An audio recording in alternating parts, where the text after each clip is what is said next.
اس قوم کا P H D degree حاصل کرنے والا ایک ڈاکٹر جب اپنے گاؤں میں جاتا ہے تو ایک انڈر میٹرک نشوئی شرابی نواب کے سامنے اس کے پاؤں میں بیٹھ جاتا ہے. پیسے کی وجہ سے شہرت. اس قوم کی بیٹی جب اپنے باپ کے ساتھ یا ماں بہن کے ساتھ اپنے نواب کی زمینوں میں کاشت کر رہی ہوتی ہے اور وہ نواب کا بیٹا جو گرلز کالج کے سامنے کاغذ کے ٹکڑے پہ اپنا نمبر لکھ کے تقسیم کر کے واپس آتا ہے تو اس کو گندی نگاہ سے دیکھتا ہے. اس کے باوجود وہ اسی کو اپنا نواب مانتی ہے. تو یہ وہ ذہنی غلامی ہے جو ہمارے اندر رچ بس گئی ہے.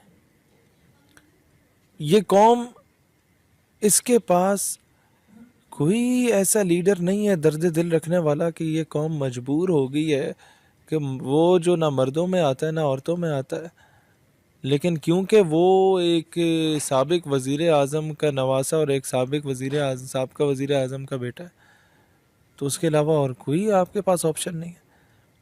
یہ قوم ذہنی غلامی کا شکار ہے. اس قوم کے پاس ایک محنتی قمر زمان کائرہ، ایک محنتی خورشید شاہ اور ایک محنتی بابا قائم علی شاہ اور ایک محنتی اعتزاز احسن جو ہے وہ کسی حیثیت اوقات کا حامل نہیں ہے. اس قوم کے پاس پیچھے بچ گیا ہے تو وہ شیخ رشید کا وہ پیار بچ گیا ہے جو بلاول کی صورت میں ادھر ہے.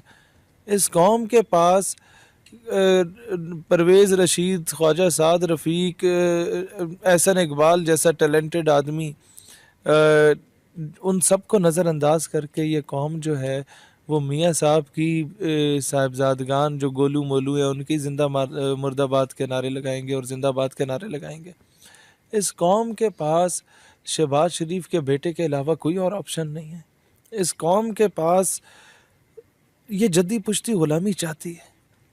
یہ قوم، میں اپنے علاقے میں جب جاتا ہوں تو میں اپنے علاقے کے لوگوں کو کہتا ہوں کہ یار اپنی کسی بڑے بندے کی شادی پہ جاؤ، وہاں جو وی آئی پی کا ٹیبل پڑا ہوتا ہے وہاں پر آپ کو Peoples Party, Noon League, P T I کے ایم این اے اور اس کے کینڈیڈیٹس ایک ٹیبل پہ بیٹھ کے کھانا کھاتے ہوئے نظر آئیں گے.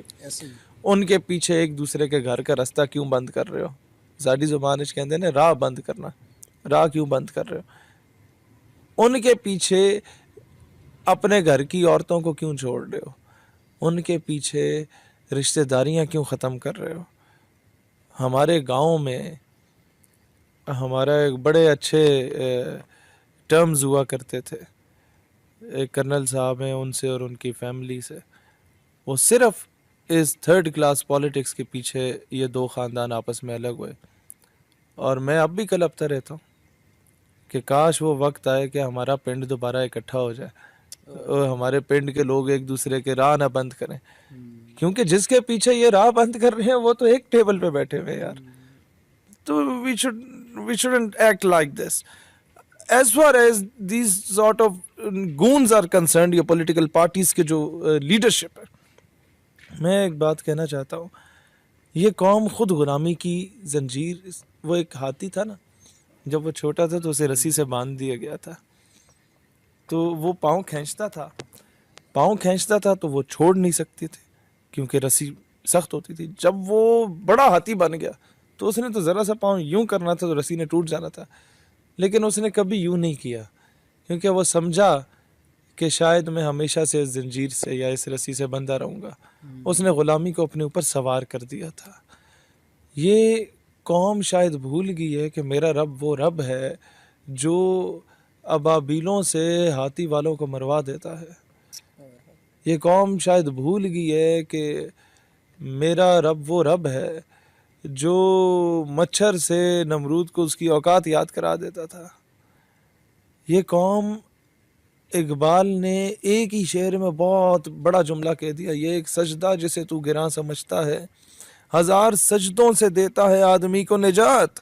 اگر تو رب کے آگے سجدہ ریز ہونا سیکھ جائے نا، تو پٹواری کے آگے نہیں جھکے گا، تو ایم این اے کے آگے نہیں جھکے گا، تو ایم پی اے کے آگے وزیر مشیر ان لچے لفنگوں کے سامنے نہیں جھکے گا جو جعلی ڈگریاں لے کے بیٹھے ہوئے ہیں. اور اگر تو ان کے آگے نہیں جھکے گا, تو کسی مقام پہ پہنچ گیا تو امریکہ کے آگے نہیں جھکے گا. یہ ایک سجدہ جیسے تو گرا سمجھتا ہے, جیسے تو مشکل سمجھتا ہے نا کہ پانی ٹھنڈا ہے تو وضو کے میں کریں گے, ساڈا بھی یہ حال ہوتا ہے. ایسے ہی 1000 سجدوں سے دیتا ہے آدمی کو نجات. تو جھکنا تو سیکھنا. ساڈے ہوتے جتنی بڑی پریشانی ہوئے نا, نماز پڑھ کے 2 نفل اسی نیت دین دینے نا, تو ہمیں آدھی پریشانی تو ہمیں ختم ہو جاتی ہے نا کہ نہیں معاملہ اللہ دے سپرد ہو گیا, اللہ حل کرے سی. تو اٹ ہیپنس.